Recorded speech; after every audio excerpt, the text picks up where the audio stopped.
College, ladies and gentlemen, Jonathan Brand. Thank you. How you doing? I'm great. I'm terrific. Thanks for having me here. How was your Valentine's Day? It was uneventful. It was good. Part of the reason it was uneventful is I had purchased chocolate for my wife, who loves chocolate, about 4 days before Valentine's Day, and the thought of asking her to wait 4 days just seemed unfair, so we celebrated on February 10th. Oh yeah? That's not bad though. Yeah, no, well, you every day should be Valentine's Day. Yeah? That'd be good, huh? Yeah, it would be. Is there anything special? Is there a big Valentine's that you remember with her?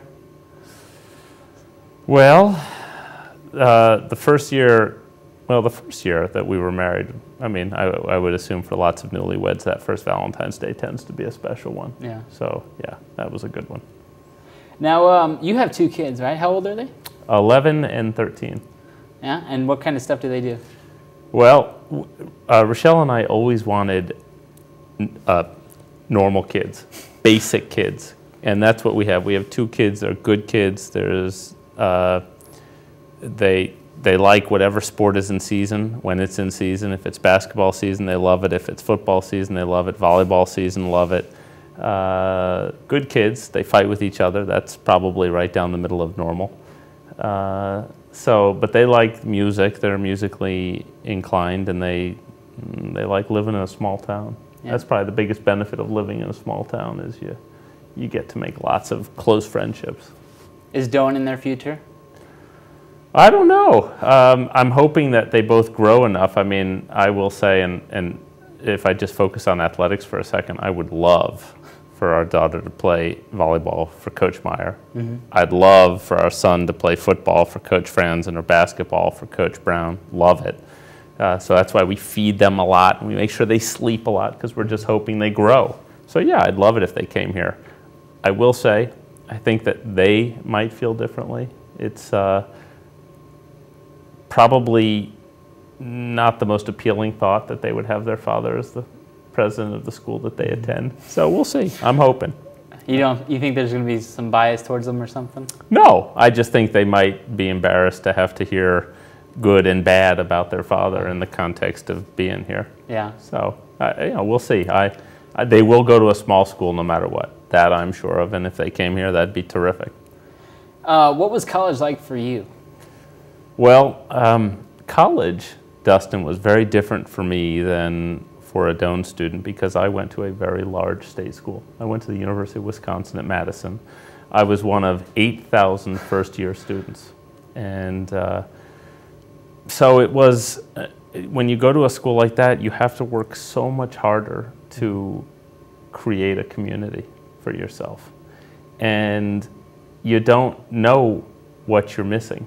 And you don't know what academically you're missing. So I have some bitterness, actually, about my college education because I came out of the University of Wisconsin thinking I was prepared for the world and realized that I wasn't. And I went to graduate school, and my professor looked at my first paper, and he said, wow, I'm sort of expected a little more from you. I said, what do you mean?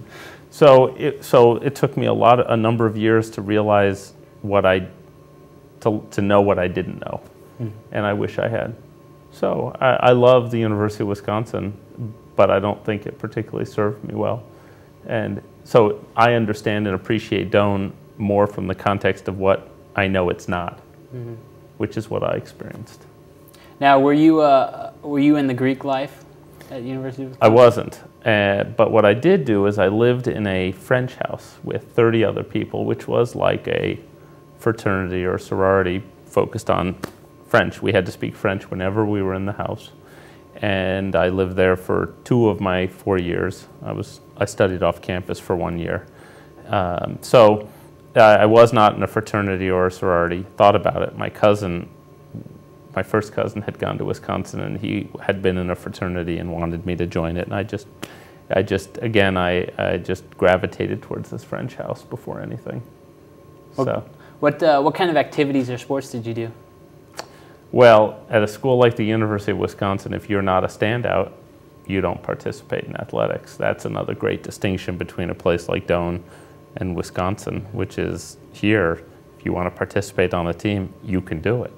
So there, I didn't participate in any sport. I ran a lot. I loved to run. That's where I started to run a lot, but I didn't join any Wisconsin team. And in fact, I'll tell you one little story. So when I'll never forget this. So the day I registered for classes as a first-year student, I was in line with 8,000 people. And the coach for the crew team, the University of Wisconsin has a world-class crew team.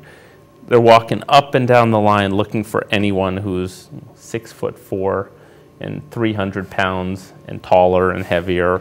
And of course, they kept walking right past me. I just thought, okay, forget it, right? I knew I wasn't going to get selected, but it was an indication of just how athletics works at a Big Ten, big-time school. Now, walking around campus, some people say that they've seen you walking around in bright orange Crocs. I've been asked to ask you about the Crocs. What's up with them? Well, you got to fly the flag from your feet to your head. So yeah, I wear them because they're our colors. They're one of our two colors. And we have a trustee who is on the board with Crocs and was one of the original people who saw something pretty promising.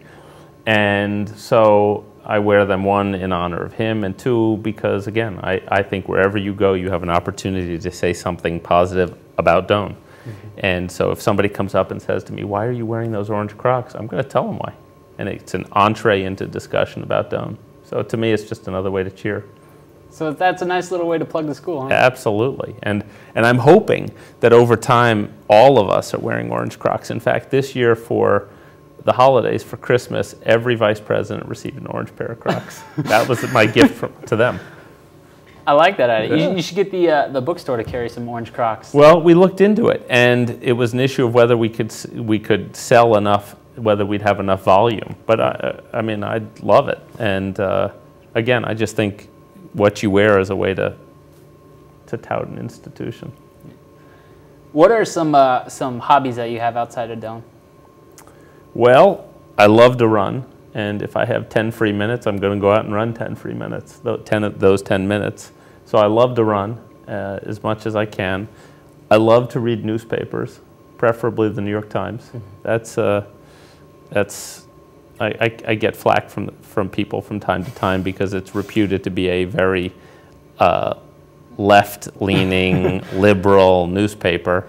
And some of the pieces are, but other pieces I'd say are more balanced, and it's one of the most thorough newspapers that I know of. So that to me, a dream morning involves a great, strong, chewy cup of coffee, a New York Times, and then going for a run or 2 runs. That sounds good. It's a perfect day. That sounds good. I might have to join you on one of those runs. Yeah, I'm ready. All right. Anytime. We'll go right after this. All right. A little dark out, but we'll see what we can do. Yeah. Now, are you into music or movies or anything? I am. If my wife were here, she'd kick me a little bit and say, really, come on, be honest. No, I like music. I love theater. I like music. I probably am starting to realize through my kids that I'm totally out of touch with music. I mean, they listen to things and I say, well, who's that? And they say, come on, don't you listen to anything? So I do like music. I like classic rock music, probably more than anything. And I like to bake. Bread, granola would be at the top of my list, and that's the perfect time to listen to music. Again, a cup of coffee, baking bread, listening to music. Sounds good, huh? It sounds really good. Yeah, it's great. And then while the bread is rising, you go for a run. It's perfect. Speaking of baking, you're known for your upside down cranberry cake. Is that right? Well, I like to make it. I like to make it, and I like to give it to people as gifts. Yeah. Yeah, it's. I think baking is one of the most relaxing, cathartic experiences that you can have.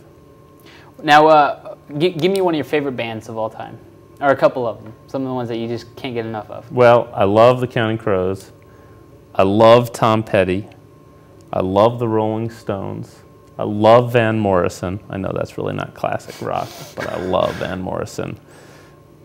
I like old David Bowie. I like Billy Joel, just because that's sort of a reflection on my childhood. I like Bruce Springsteen. Yeah. What did you think of the Super Bowl halftime show? Yeah. Well, I don't know. What did you think? I thought it was lacking a little bit. See, I thought it was a little bit too, but I think that if he wasn't trying to cram so much energy into 15 minutes, he'd be all right. Well, it felt very overly choreographed and orchestrated. I mean, did you watch Prince? I love Prince, I will admit. Again, not classic rock. Did you watch Prince at the Super Bowl? I did not. So this was, I don't know if it was last year or the year before, but it felt much more fluid. It felt much more spontaneous. And of course, there he is, his last song, he's singing Purple Rain, and it's raining.